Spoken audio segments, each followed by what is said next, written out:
Thank you.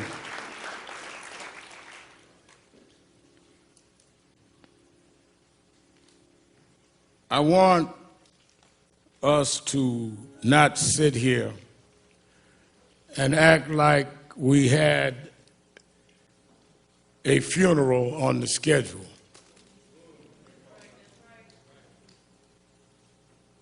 George Floyd should not be among the deceased. He did not die of common health conditions. He died of a common American criminal justice malfunction. He died because of there has not been the corrective behavior that has taught this country that if you commit a crime, it does not matter whether you wear blue jeans or a blue uniform, you must pay for the crime you commit.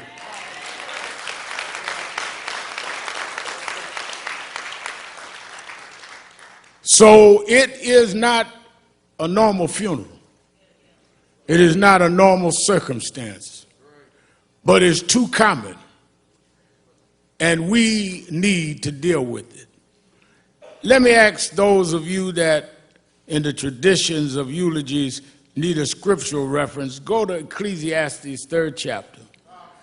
First verse says, to everything there is a time and a purpose and season under the heavens. I'm going to leave it there. I saw somebody standing in front of a church the other day had been boarded up as a result of violence, held the Bible in his hand.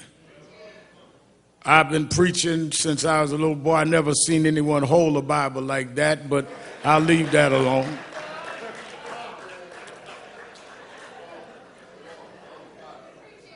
But since he held the Bible, if he's watching us today, I would like him to open that Bible.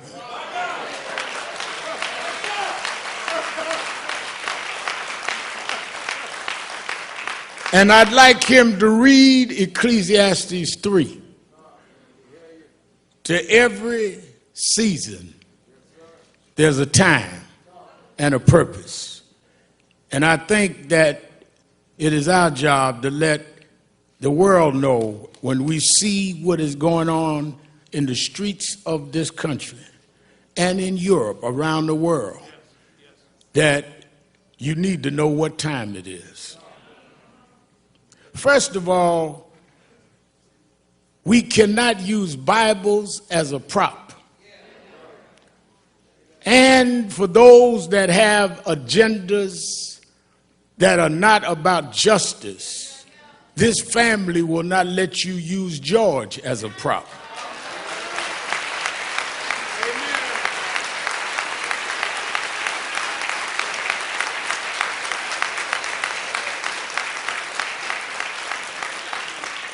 If you want to get your stuff off, don't use him.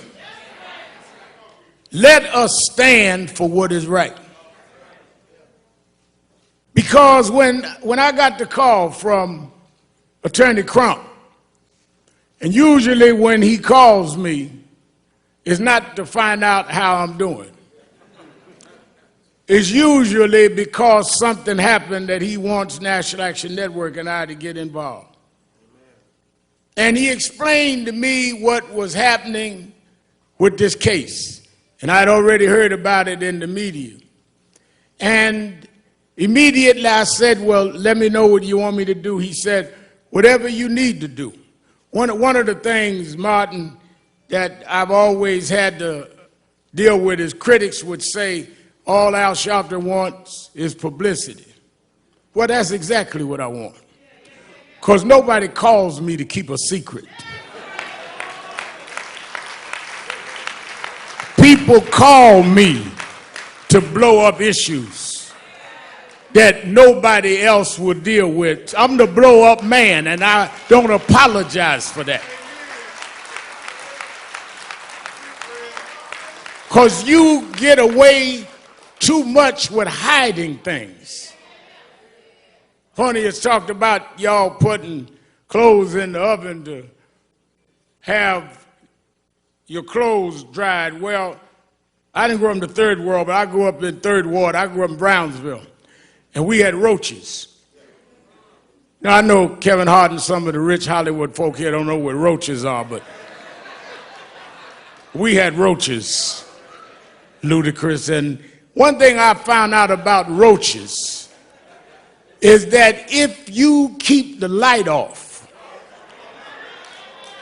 if you're in the dark, a roach will pull up to your dinner table and have a 5-course meal.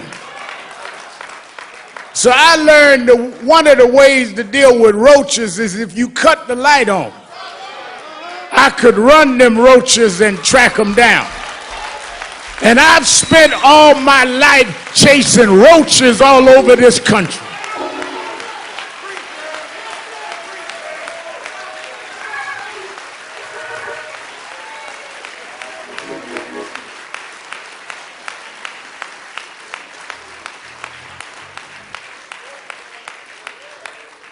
As soon as I talked to the family and got the details and heard that among George's last words was, "I can't breathe," with a knee on his neck, I immediately thought about Eric Gardner. I did the eulogy at his funeral, and I called his mother, and I said, "I know we are not going out because of the coronavirus, but this is so much like Eric.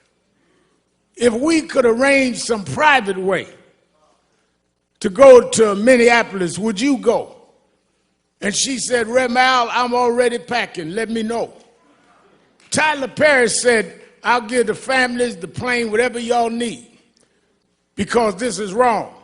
Robert Smith said, "Don't worry about the funeral costs." People across economic and racial lines started calling and getting in. And we flew out here, her and I, last Thursday. And when I stood at that spot, the reason it got to me is George Floyd's story has been the story of black folks.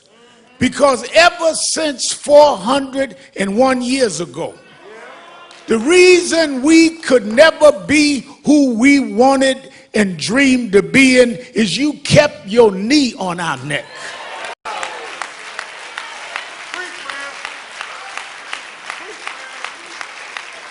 We were smarter than the underfunded schools you put us in, but you had your knee on our neck. We could run corporations and not hustle in the street, but you had your knee on our neck. We had creative skills. We could do whatever anybody else could do, but we couldn't get your knee off our neck. What happened to Floyd happens every day in this country, in education, in health services, and in every area of American life. It's time for us to stand up in George's name and say, "Get your knee off our necks."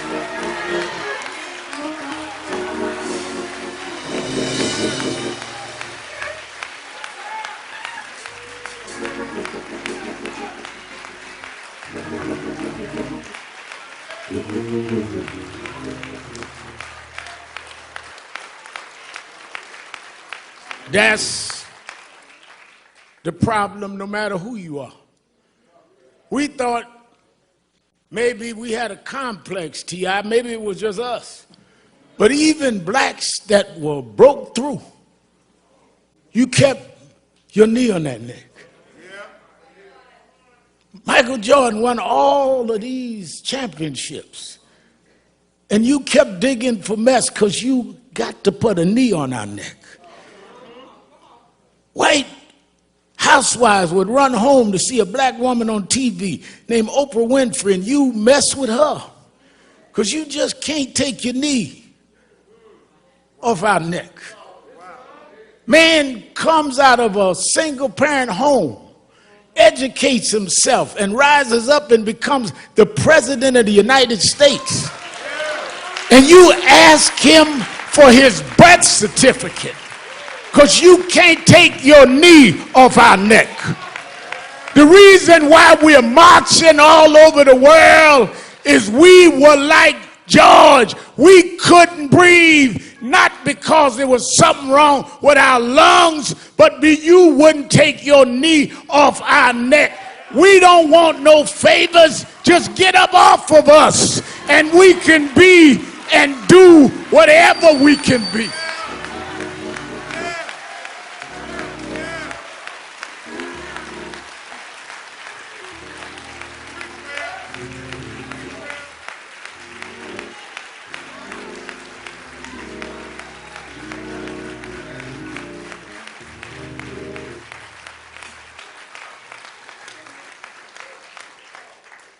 There have been protests all over the world. Some have looted and done other things. And none of us in this family condones looting or violence. But the thing I want us to be real cognizant of is there's a difference between those calling for peace and those calling for quiet.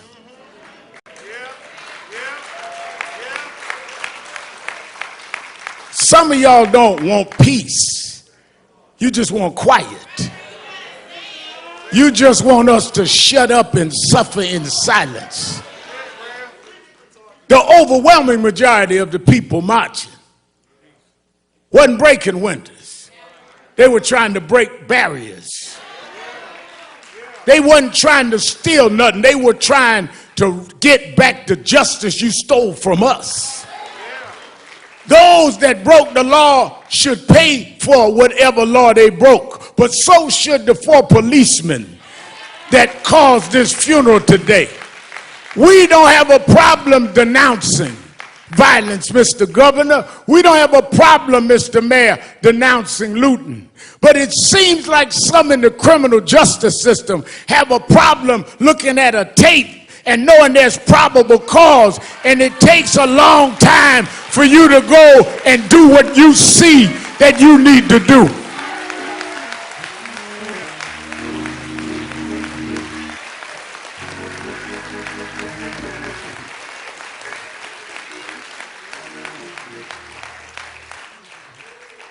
But I'm one that has been Crump said. National Action Network and I have been involved in a lot of these fights we started around criminal justice. I did speeches and eulogies at most of the funerals that we've had in this space in the last couple of decades, and led the marches and did what we had to do. I look at Martin III, we went to jail together, fighting these fights, like his daddy went to jail before. But I'm more hopeful today than ever. Why? Well, let me go back. Reverend Jackson always taught me, stay on your text. Go back to my text, Ecclesiastes. There is a time and a season. And when I looked this time and saw marches where in some cases young whites outnumbered the blacks marching, I know that it's a different time and a different season. When I looked and saw people in Germany marching for George Floyd, it's a different time and a different season. When they went in front of the parliament in London, England, and said it's a different time and a different season, I come to tell you, America, this is the time of dealing with accountability in the criminal justice system.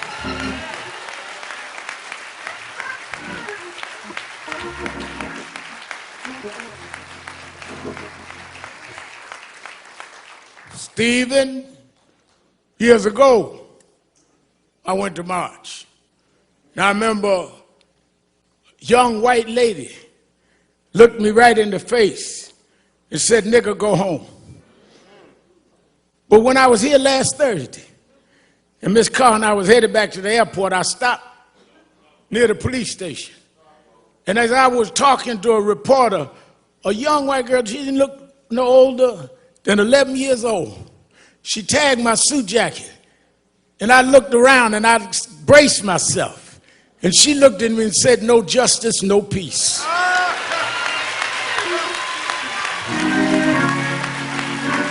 It's a different time.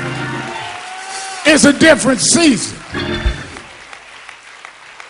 And if my Bible carrying guy out in front of that boarded up church, if I got him to open up the Bible, I want you to remember something. You know, I was late last October to an appointment because the time changed.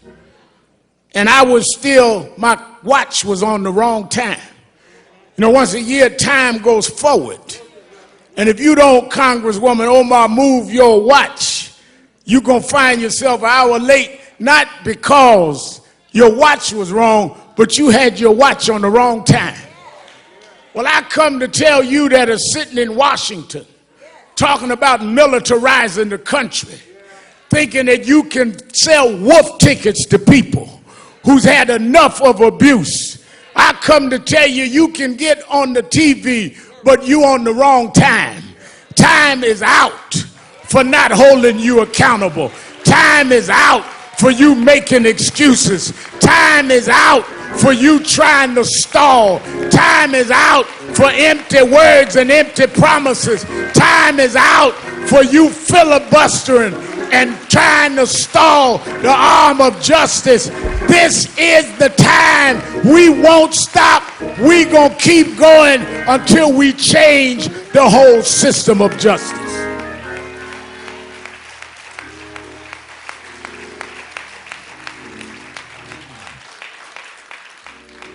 Our organizations have called this a day of mourning.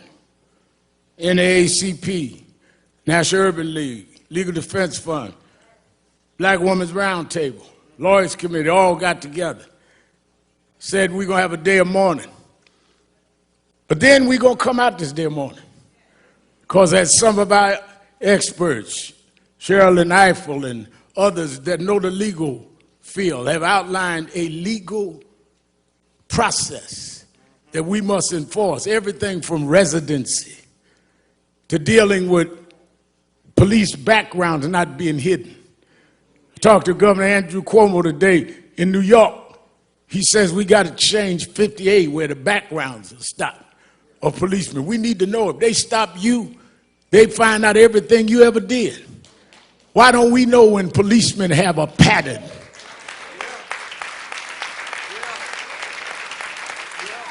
We got to go back to consent decrees. Under the Obama administration, they had put certain cities with patterns and practice under consent decrees.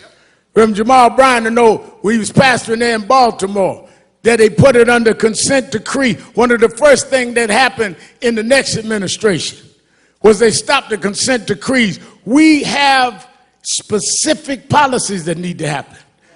Therefore, I'm glad Martin III is here today, because on August 28th, the 57th anniversary of the March on Washington, we're going back to Washington, Martin. That's where your father stood in the shadows of the Lincoln Memorial and said, "I have a dream."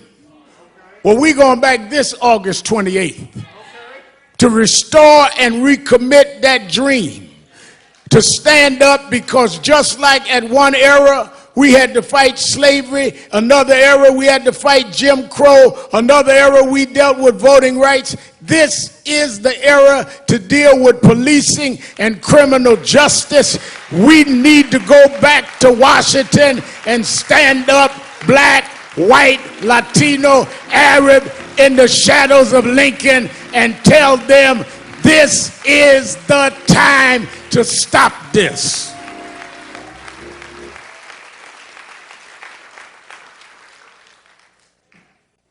We Martin and I talked about this. I've asked Reverend Bryant to get the faith leaders together. I talked Randy Weingart about the labor leaders.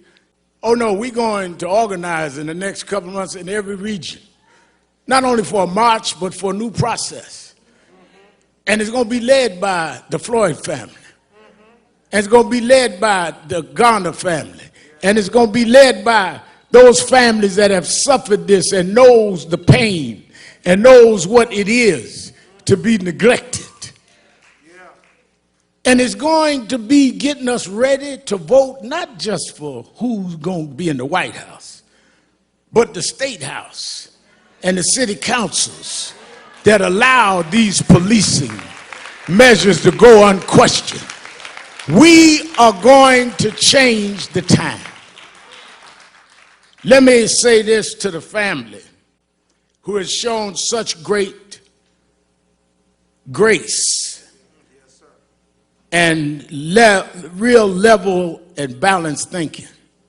And that's why I want them to help lead this. And I think one of the greatest thinkers of our time, Dr. Michael Eric Dyson, I've asked come and speak. We need to break down, because y'all don't know what time it is. Y'all are operating like it's yesterday. And the reason y'all late catching up to what these protests means is because you didn't turn your clock forward. Talking about make America great. Great for who and great when? We're going to make America great for everybody for the first time.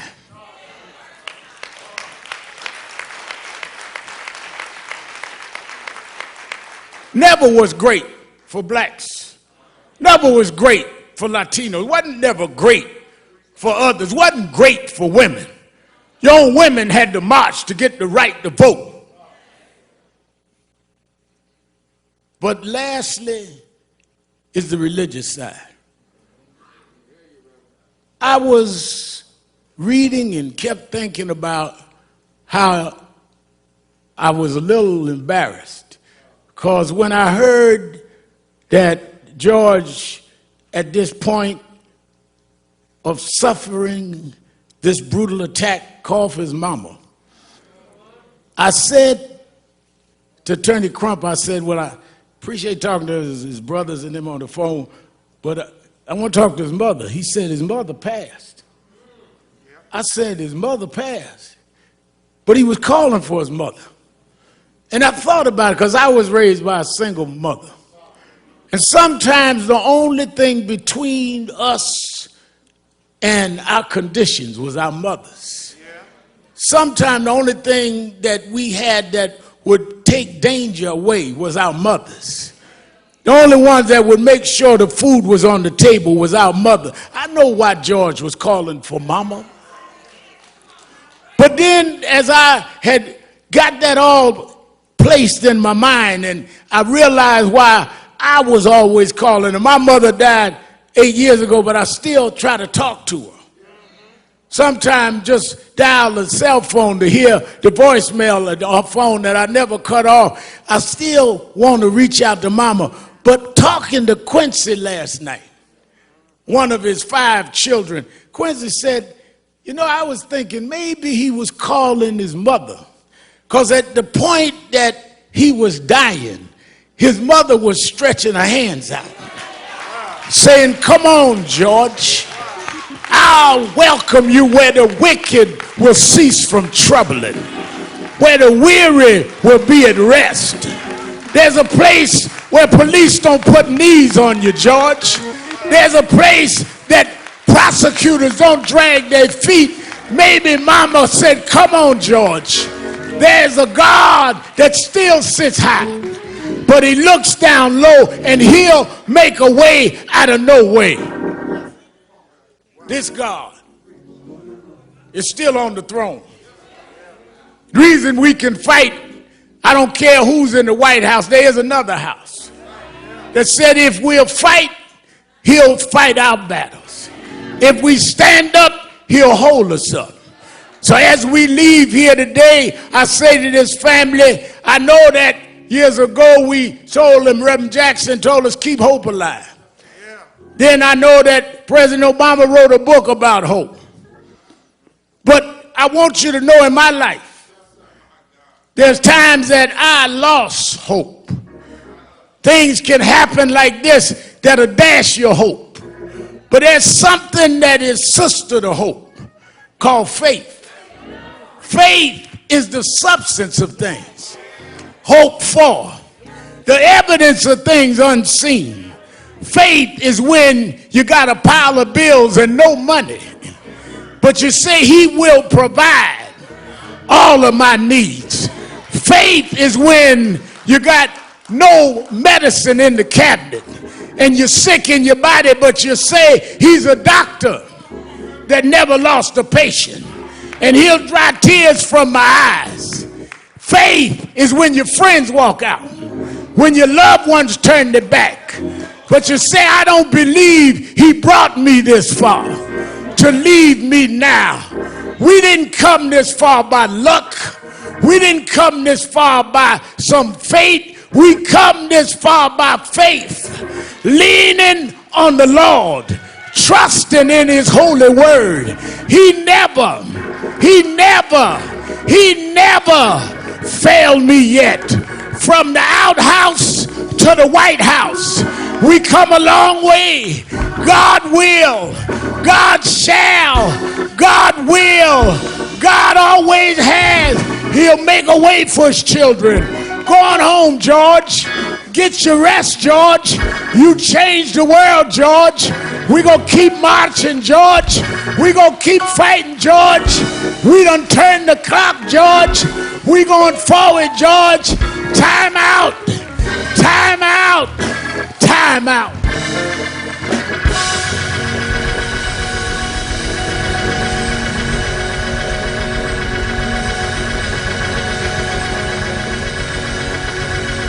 Hezekiah Walker.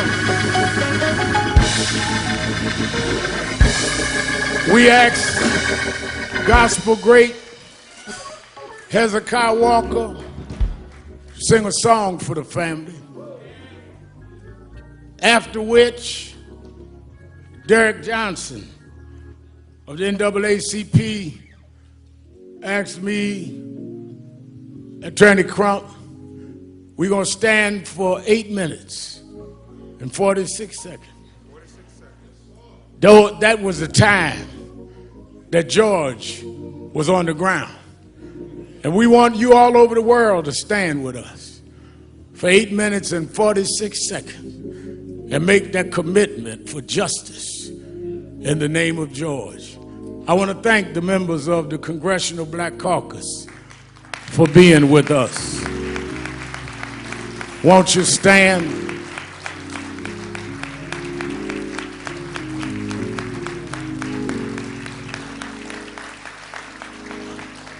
I want to thank the son and heir and co-convener, Dr. Martin Luther King III, for being with us.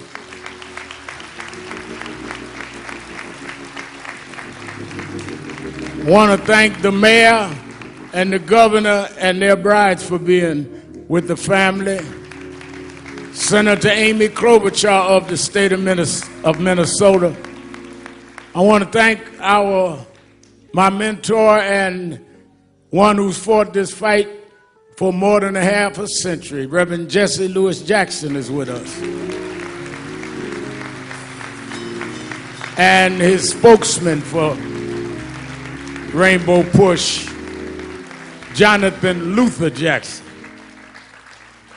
I want to thank from the entertainment world, Kevin Hart. He told me don't mention he's here, so don't clap. Stand up, Kevin. We joke each other. Brother Beloved, stand up, brother. Brother Ludacris.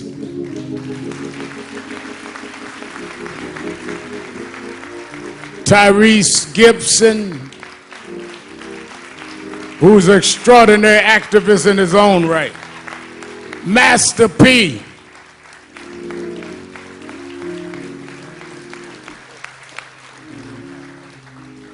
The one and only, the creative genius, Will Packard, is with us today.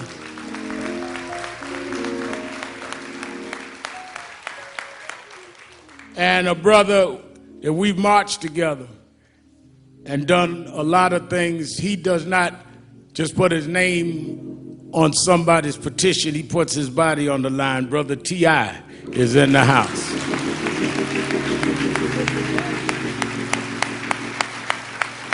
I want this brother's one of the greatest gospel singers alive. Is Tiffany here? Oh, wait a minute. I didn't want to announce and say I embarrassed her. Let me tell you something. One of the most popular, outstanding artists that is also committed. I've read her interview. She think I'm old and don't read stuff, but I do. And she's been committed and saying the right things, and she wanted to be here today. And I was so busy joking with Kevin, I didn't even look at her. Let us welcome our sister beloved, Sister Tiffany Haddish is in the house.